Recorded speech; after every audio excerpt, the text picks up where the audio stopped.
Giselle, di ba? Tama ba? Nasaan na ba tayo ngayon? Sa PUP pa rin po. Alam ko. Ito yung building nyo? May pagkapiloso pa ka talaga. What kind of... Main building. Main building. Okay, let's go, let's go. Sige, sama mo kami. So, nasa main building pa rin tayo. Klase itong building mo, parang nasa ano? Nasa iskinita sa plano. Oo nga eh. May nanunutok dito, ha? Parang bliss, ha? Bakit naman hindi man lang pinturahan to ng PUP? Di ba? Siguro kung mga kulang ng pondo. Kulang ng pondo eh. Parang 1960s pa yata yung pintura dito. Saan ba tayo? Dito? Okay. Okay. Don't panic. Don't panic. Artista lang po kami. Don't panic. Huwag po kayo mag-stampede. Baka mamaya may mga hospital dito. Oo nga eh. Mahirap na. Excuse me po, estudyante rin po ba kayo rito? Opo. Lahat bawat isa ay mag-aaral. So, ibig sabihin, Ariel, pwede po pala tayong pumasok. Pwede. Ganon. Kasi si Sir, ang tanda na, no? Anong year nyo na po, sir? Year na, Sir. 14th year ko sa PUP as a faculty member. Teacher ba kayo, Sir? Sir Professor, question lang. Tanong lang po. Kayo po ba ay pabor na ang estudyante ay kailangan pa magdagdag ng pambayad nila yung pera? Hindi ba dapat ay sagutin na ng gobyerno lahat? Pabor ako na gumawa tayo ng paraan na masubsidize. But not necessarily 100%. 100% scholarship. Bakit, sir? Hindi makakadama ng pananagutan ng mag-aaral natin na hindi susubik. Nag-iipon ng konti. Katulad nyo sa kanya, Si Giselle. wala siyang baon. Naglalakad niya siya pumunta rito. Eh, paano naman doon sa mga ibang nangangailangan? Baka naman talagang gipit. Isang programa dyan ay ginawa naming accessible digitally yung kanilang course lesson such that yung 5 araw nila pwedeng mabawasan ng 1 araw. So, ibig sabihin, 4 times na lang papasok sa Pwede estudyante. naman, oo. Digitally, meaning, Sir, naka-internet kayo, ganyan, wifi? It's available, it's accessible online, it's accessible offline through a computer browser sa library. It's also available in a USB. Yung mga estudyante dito, pwedeng yung kalahati ng screen, nag-aaral, yung kalahati Facebook. Maganda yan. What's your name? Jester. Jester, ka ba isang Jejemon? Hindi. Okay. Jester. Alam mo ba ibig sabihin ng isang jester? Ano? Joker. Oh, yan. Mukha kang ang joker, oh. Isa siyang rakista. Ano ka? Rakista? Pangkista? Gumaganon-ganon ka ba? Pwede rin. Ano ka ba? Rakista? Pangkista o snatcher? Isa na ako yun. Medyo ano eh. Okay. Ano ba ang gusto mong gawin pa na eskwelahan nyo o ng mga professor mo para medyo mas magangang education mo, iho? Siyempre, kailangan natin ng dagdag na classroom sa school na to. Dagdag, ba't ilan ba kayo sa isang classroom usually? 54 plus. Dami. Alam mo, suggestion ko pare, katulad itong classroom nila, pwede naman hatiin sa gitna to eh. Dagdag na yun. Dagdag na yun. Hatiin sa gitna, nasa kisame, di ba? Turo mo dito yung crush mo, nasa may crush mo dito. Nasaan? Arian!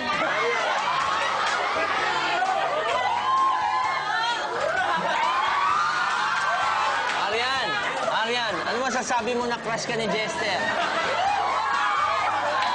May pag-asa ba to? Ayoko. Ayaw mo! Bakit tayo mo si Jester? Bawal eh. Natatakot ako sa tatay ko eh. Bakit? Siyempre, Ano ba tatay mo? Pulis? Hindi. Ano? Wala sa bahay daw. Okay, so, ano nga pala, bakit ikaw naka-uniform yung iba hindi? Libre ba ang uniform? Libre? Bakit? Siguro sila nakapagpatahe. Magkano ba isang uniform? Hindi ba po kasi 600? 600 na isa? Isang set pa lang po sa Ay, isang set lang. So, ito, suit mo simula Monday hanggang Friday. Hindi po. May wash day po kami every Wednesday tsaka every Saturday. Akala ko pinapagpag mo na lang yan. Oo nga pala. Mamaya, walang kopyahan ha. Baka mamaya mangopya kayo sa amin ha. Sir, can we go out? Sisiyar lang kami. Okay. Thank you, sir. Ay, excuse ha. Sagot ng Giselle, ha? Punta lang namin si check lang namin kung maganda yung facility. Wala mga makikita niyo po kapatid dito po sa PUP, ang classroom po ay talagang luma na. Wala pong aircon, electric fan lang. Tsaka mga kaibigan, ang mga basurahan po dito ay nakakandado. Baka mamaya iuwi sa bahay. Ako nga eh, Ha? pamanakaw. Hindi niyo mauuwi yan. Swerte, saan ang CR dito? Dito south. Ha? Ito ba ito? Ay, CR. niyo ba to? Medyo iba po ang ambience dito, iba amoy. Well, mga kapatid, Hindi ko kaya, paano hindi ko kaya?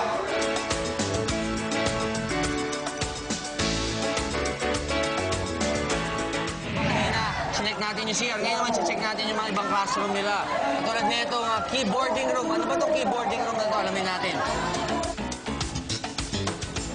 Well, parang sa tingin ko, itong keyboarding room na to, medyo computer subject kasi keyboarding, di ba? Keyboard. So medyo high-tech to. High-tech, high-tech. Parang kala ko ba high-tech dito? Ano ba naman tong... Ano ba nangyayari dito? Ito ba yung keyboarding subject? Ano to, typing? Yeah. Kala ko ba computer? Kala ko rin eh. Iya, ito may tsura to eh. Ano ba natutunan mo dito? Sige nga. Sige nga kung mabilis. Oh, the quick brown fox jump over the lazy dog. Come on. Peter Pfeiffer, Peter Pfeiffer, Peter Pfeiffer, Peter Pfeiffer, Peter Pfeiffer. Hindi ko na po kayo. Hindi mo kaya yun? Darling, medyo kinakalawang mo, hindi ba required muna na magpa-anti-tetano kayo? Ay, hindi. Okay. Prof, ano pong name niyo, Prof? Albino Aliado. Ang tinuturo niyo pong subject, ano? Transcription. Transcription. Parang typing. Typing. Tama po. Advanced. Advanced typing. Advanced. Okay. Hindi ba parang medyo back to the future na kayo? Hindi, advanced typing nga eh. Kaya vintage yung mga typewriter. Vintage din si Sir eh. Oo. Kayo ba ay nasa museum na? I do not agree with you. I do not agree. Why? How old are you, sir? If I may ask. I was 81 last March. Sir, just remember this. It's okay to be 81 just as long as you look like 80. I do not agree with you. You don't agree again. Why? I feel like any young people. Yeah, I know. Okay. It's good to be 82 as long as your girlfriend is 22, right? Right.